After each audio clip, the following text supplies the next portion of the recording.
Voilà, comment se positionne-t-on personnellement par rapport à la résurrection? Précisément, c'est ce qu'on essayait de voir avec saint Paul. C'est que c'est au cœur de notre foi. Alors, où mettons le curseur? En nous, le curseur de notre croyance. Ça, je ne sais pas où on peut mettre le curseur, j'en sais rien, mais c'est difficile de dire je suis chrétien, mais la résurrection, je ne veux pas en entendre parler. C'est quand même très difficile, c'est très contradictoire ce que nous a dit saint Paul. Après qu'on dise, quelqu'un me dit aussi, comment ça se fait que les témoins ont eu des doutes? Précisément, parce que c'est pas facile. Évidemment, si je vous dis 2 plus 2 égale 4, personne n'a de doute, personne n'a de problème, et tout le monde peut le croire très facilement, c'est pas compliqué. Évidemment que c'est une réalité qui est difficile à accueillir, et même pour les témoins, on peut imaginer, enfin on peut toujours imaginer ça, se dire, et moi si j'avais été, alors peut-être pas Marie-Madeleine, mais Saint Jean ou je sais pas qui, ou même un des disciples d'Emmaüs, dire c'est extraordinaire, en même temps c'est incroyable, et enfin imaginez, ou imaginez dans un autre sens que quelqu'un que vous aimez qui est mort il y a 2 mois, vous le croisiez dans la rue, qui vous dise « Bonjour Marthe !» Et là vous dites « Mais c'est qui ?» Et là on dit « Je rêve !» Enfin imaginez. Bien sûr que c'est pas facile. C'est pas... voilà, enfin, bien sûr. Mais quand même, c'est intéressant aussi parce que ça n'est pas facile. Alors, en quoi travaillons-nous pour l'au-delà si tout est déjà établi par Dieu? Intéressant. Mais justement, c'est ce que dit saint Paul, c'est parce qu'on prépare ce qui va se passer. Dans le scénario, nous en sommes des acteurs. Nous participons à ce scénario, à notre toute petite part, à notre toute petite place. Mais on prépare et ce qui se passe dans l'histoire et aussi notre transformation. Faire en sorte qu'elle puisse avoir lieu. La graine, je vous rappelle la petite parabole du grain de blé tombé en terre que Jésus raconte dans Saint Jean, qu'on a aussi souvent aux enterrements. Si le grain de blé tombé en terre ne meurt pas, il reste seul, mais s'il meurt, il porte beaucoup de fruits. Qui aime sa vie la perd, qui la retrouve pour la vie éternelle. Et là où je suis, là aussi sera mon serviteur. C'est pour ça qu'on le fait. C'est quand même intéressant. Il y a un intérêt. C'est pas « ouf, ça sert à rien ». Si, ça sert. Et pour nous, et pour le monde. Alors, en vrac et dans le désordre, alors on me demande quels sont les prophètes qui ont annoncé la résurrection de Jésus. Alors en général, il n'y a pas un prophète qui a dit il va être voilà, il va se passer ci, il va se passer ça. C'est surtout les oracles du serviteur souffrant dans Isaïe, bien sûr, et plus généralement tout ce qu'on appelle les figures ou les types du Christ dans l'Ancien Testament. Notamment tous les personnages, je pense à Joseph et ses frères, Joseph vendu en esclavage, jeté dans la citerne, vendu en esclavage, puis en prison, et qui devient le premier ministre de Pharaon et qui sauve la vie de sa famille. C'est une figure du Christ. Isaac, lié sur le bois, qui va être finalement l'enfant de la promesse, et pourtant qui a été promis au sacrifice. Figure du Christ. Esther, la reine Esther, qui, prête à se sacrifier pour son peuple, va voir l'empereur Xerxès, je ne sais plus lequel c'est, et puis est prête à tout risquer sa vie pour sauver son peuple. Figure du Christ. La jeune Suzanne, l'innocence persécutée, bafouée par des faux témoins qui veulent sa mort, sauvée par Daniel, alors qu'elle est innocente et qu'elle ne pouvait pas se défendre. Figure du Christ. Il y en a plein. Beaucoup de personnages de la Première Alliance sont des figures du Christ. Et les premiers chrétiens diront, bon sang, mais c'est bien sûr, telle personne, c'est comme Jésus. Ça nous disait quelque chose de Jésus. Alors c'est quoi la résurrection de la chair? Alors précisément, avec saint Paul on a essayé de voir. Ce que j'aime bien dans saint Paul, c'est qu'il nous dit des choses, non pas en disant voilà, nos squelettes vont repousser, c'est pas la vision d'Ézéchiel des ossements desséchés. C'est pas comme ça. C'est dire ce que je suis dans ma réalité âme, corps, esprit, entrera, comme je vous l'ai dit tout à l'heure, dans l'impérissabilité de Dieu. Ce sera toujours moi et en même temps aussi différent que l'est la plante complète de la petite graine du départ. Mais les deux sont corporels. Il n'y a pas une réalité physique et une réalité purement spirituelle, comme s'il y avait 2 mondes différents de ce point de vue-là. La résurrection de la chair, c'est dire que c'est aussi dans ma réalité corporelle, mais d'une autre manière. D'une manière aussi différente que, encore une fois, si vous imaginez le grand chêne est différent du petit gland qui était au départ 200 ans avant. C'est très différent, pourtant c'est la même plante. Mais cette petite graine, elle aurait pu être écrasée, broyée très facilement. Il suffit de marcher dessus, elle est écrasée, c'est fini. Voilà, c'est fragile, c'est très périssable, ça pourrit. Puis après, un chêne de 200 ans, c'est indestructible. C'est pas tout à fait éternel, mais enfin, ça vit vieux quand même. Hein. Plusieurs centaines d'années. Alors, c'est une image, mais c'est quelque chose comme ça, la résurrection de la chair. C'est moi en transformé, en différent, mais c'est toujours moi et c'est toujours une réalité corporelle. L'éternité de Dieu, c'est pas juste un club des esprits. Voilà, alors évidemment, après, concrètement, voilà, je ne vais pas faire des descriptions, mais concevoir quelque chose comme ça. Et je trouve que du coup, l'idée de la germination dans Saint Paul est assez intéressante et de la transformation pour passer du périssable à l'impérissable. Et elle nous aide à comprendre ce que ça peut être. Ou s'il y a quelqu'un que vous aimez, quand vous êtes devant quelqu'un qui est sur son lit de mort, que ce soit du grand âge ou de la maladie, c'est quoi la résurrection de la chair pour cette personne-là? Qui est-ce qui va ressusciter? C'est cette personne-là, mais elle va ressusciter comme bébé, adolescent, personne d'âge mûr, enfin d'âge dans la force de l'âge, ou personne très vieille et très malade. Comment elle va ressusciter? À quel âge? Ben, sans âge. Ce sera elle, mais au-delà de tout âge. Pourtant, ce sera elle. C'est étonnant. Ça donne à réfléchir. Ah oui, alors il y avait une question amusante. Pourquoi Lazare et la fille de Jaïr n'ont-ils pas témoigné? Alors, c'est faux. Lazare a témoigné, pour une raison très simple, c'est que dans l'évangile de Jean, Jean écrit qu'on voulait faire tuer Lazare à nouveau parce que tous les Juifs qui venaient vers lui croyaient en Jésus. Ce qui veut dire, en filigrane, qu'en fait il témoignait et qu'il était un signe vivant de la foi en Jésus. Donc évidemment qu'il a témoigné. La fille de Jaïr, on n'en sait rien. Probablement, ceci dit, que quand les gens, dans l'évangile, ça faut le savoir, quand il y a le nom qui est donné, c'est qu'on les a connus et qu'on pouvait probablement les rencontrer. Ou qu'au moins les premiers chrétiens les ont rencontrés, les ont fréquentés. Et donc ça, c'est un critère qui marche assez bien. S'il y a le nom qui est donné, c'est donc que la personne était connue des services chrétiens. Quand il n'y a pas le nom, c'est qu'on sait qu'il a guéri 3 aveugles, mais Bartimée, il s'appelait Bartimée, ça veut dire qu'on connaissait Bartimée, tout simplement. Et que Bartimée, il a fait partie de la première communauté chrétienne. Alors la fille de Jaïr, si on sait qu'il s'appelle Jaïr, bah, probablement qu'il a été témoin lui aussi. Ça, donc en fait, c'est faux, ils ont probablement témoigné. Pourquoi se montrer à certains et pas à d'autres? Alors, elle est plus là, elle était là ce matin, je l'ai vue.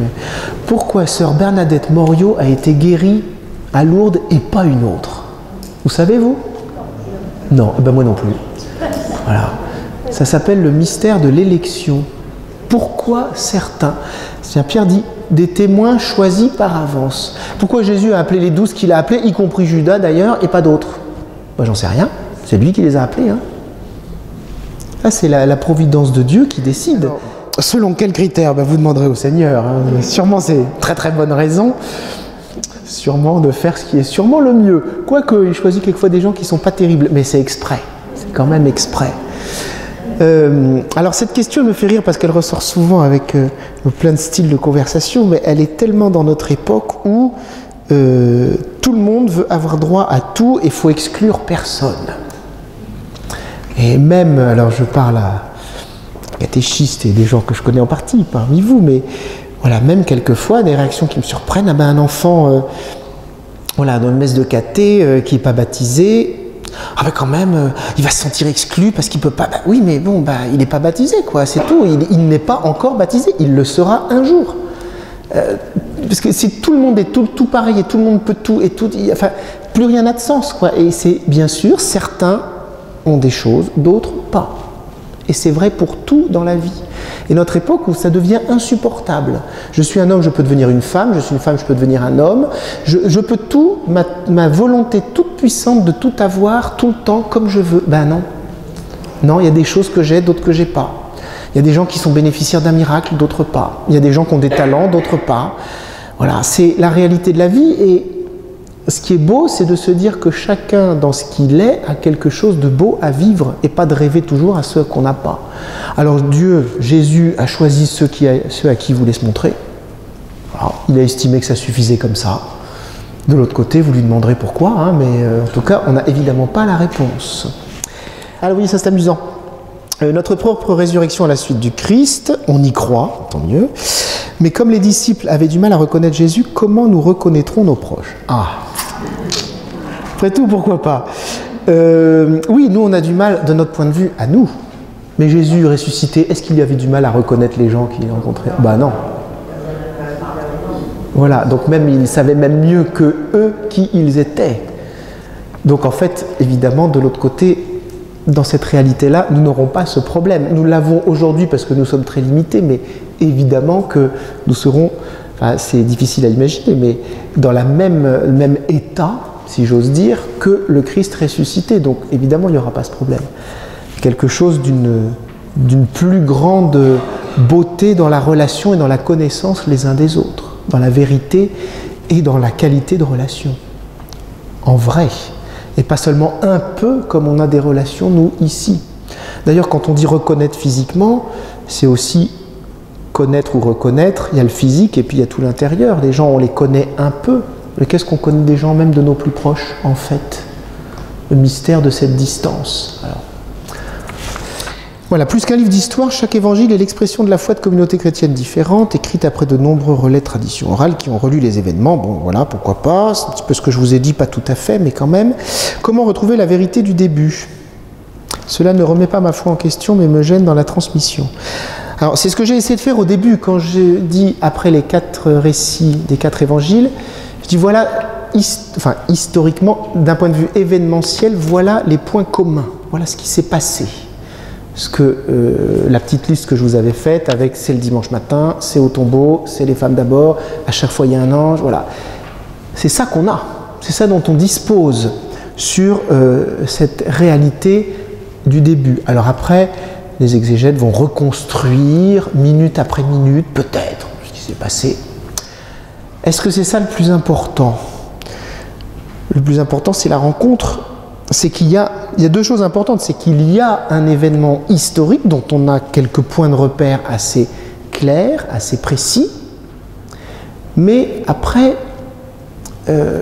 c'est la rencontre personnelle avec cet événement qui compte. Il y a des points de repère précis et après, nous nous situons dans l'événement. Là, on a 4 récits qui se recoupent en grande partie, même si chacun a un point de vue éditorial différent, comme je vous l'ai dit. Mais pas pour dire que l'autre n'a pas dit la vérité, tout simplement parce que, d'abord, ce n'est pas le problème, mais surtout pour dire, moi, un tel, moi, Marc, Matthieu, Luc ou Jean, je vous dis ça sur la résurrection, de cette manière-là. Puis après, ben, nous aussi, nous prenons ça et nous en vivons. C'est des matériaux pour pouvoir transmettre quelque chose et témoigner à notre tour. Voilà, c'est pas le documentaire qu'on dit tiens, je vous passe la clé USB du documentaire de la résurrection, une fois que vous avez vu ça, c'est bon. Bah non, c'est pas comme ça. Alors pourquoi Jésus n'est-il pas toujours reconnu? Bah parce qu'il y a cette différence entre le corps périssable et le corps impérissable. Donc il y a une différence qui fait que on ne reconnaît pas forcément facilement. N'avons-nous pas expérimenté la résurrection lors de notre baptême? Ah, c'est intéressant ça. À votre avis, oui ou non? Oui, bah oui, quand même. Voilà. Ben oui, on en est marqué. Alors ce matin au bréviaire, dans l'office des lectures, il y avait une belle catéchèse de Jérusalem des premiers siècles, là, comme les catéchèses juste avant le baptême ou juste après, qui expliquent aux nouveaux baptisés ce qu'ils vont vivre ou ce qu'ils ont vécu, voilà, qui dit cela aussi, que bien sûr dans l'eau on ne meurt pas vraiment, mais que ce qu'on reçoit c'est vraiment la vie éternelle. Alors évidemment nous en recevons déjà quelque chose. Alors après, est-ce que c'est les arts? Est-ce que c'est un avant-goût? Est-ce que c'est déjà une promesse? Est-ce que c'est... Voilà, après on va faire la théologie du baptême, mais oui, nous expérimentons la résurrection dans notre baptême. Et je pense que les gens qui sont baptisés adultes avec un vrai parcours de foi, un vrai changement, une vraie décision, des épreuves souvent, ils le vivent vraiment psychologiquement fortement comme ça. C'est arrivé de baptiser des gens où il y a des larmes d'une renaissance, de joie, de quelque chose, d'une page qui se tourne, de tout un pardon du passé, voilà, bien sûr, quelque chose de la résurrection, évidemment. Alors, la résurrection de la chair, pourquoi faire?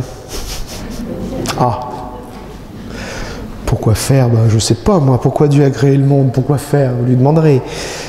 Pourquoi faire? Pourquoi faire? Parce que ce que nous sommes, Dieu nous aime et nous a créés dans cette dimension corporelle avec ce que chacun est, et ce que chacun est aimé pour ce qu'il est. Et la résurrection de la chair, c'est l'entrée dans l'éternité de Dieu, de chacun des êtres, chaque personne infiniment aimée de Dieu. Alors pourquoi faire l'amour? Pourquoi faire? Pour aimer, parce que c'est beau, et parce que chacun est appelé à entrer dans ce mystère d'union avec Dieu, dans cette beauté-là. Et nous sommes ressuscités, comme j'ai expliqué plein de fois là, mais avec tout ce que nous sommes aussi, et c'est ça qui est appelé à entrer dans la transformation que Dieu nous propose. C'est pas juste quelques morceaux, c'est pas juste un peu l'âme, c'est tout le monde, et même si on se trouve moyen ou très médiocre, on a la même valeur aux yeux de Dieu. C'est beau quand même ça. Voilà, donc pourquoi faire? Je ne sais pas répondre à la question du pourquoi faire, mais en tout cas en quoi c'est beau, je sais le dire. Ce que je voulais dire, c'est que... Ah là, le coupable, il se dénonce. Non, mais dans la résurrection, nous serons dans la contemplation éternelle. Oui. Et donc, notre contemplation éternelle se fera aussi avec notre corps spirituel. C'est ça que vous dites. Voilà, c'est-à-dire que la relation à Dieu passe par notre corps. Elle n'exclut pas notre corps. Quand Paul parle, il dit bien le corps terrestre, le corps du ciel, le corps, je ne sais plus comment il disait, spirituel, enfin oui, non, puis après le corps spirituel, mais il dit bien le corps spirituel. C'est étonnant parce que théoriquement c'est antinomique. Il dit bien le corps spirituel, le soma pneumatikos. C'est en soi contradictoire. Mais non, c'est-à-dire que la réalité spirituelle absorbe le corps, ou le corps n'est pas exclu de la réalité spirituelle. Alors, s'il n'y a pas de résurrection, nous sommes les plus à plaindre. Pourtant, nous connaissons des incroyants généreux, attentifs aux autres, et pas malheureux du tout. Ah, question classique aussi. Alors, nous n'avons pas le monopole du bien. Ça, c'est entendu. Et il peut y avoir des gens de traditions religieuses très différentes de nous, sans même parler de l'incroyance dans le monde occidental, qui ont tout à fait été des gens bien et qui entrent tout à fait dans l'éternité de Dieu, évidemment. Alors c'était la déclaration du Concile Vatican I, la seule qui a eu lieu. Donc Vatican I, vous savez, c'est ce qui devait être Vatican II, mais qui a été Vatican I et qui a été interrompu par la guerre de 70, en 1870.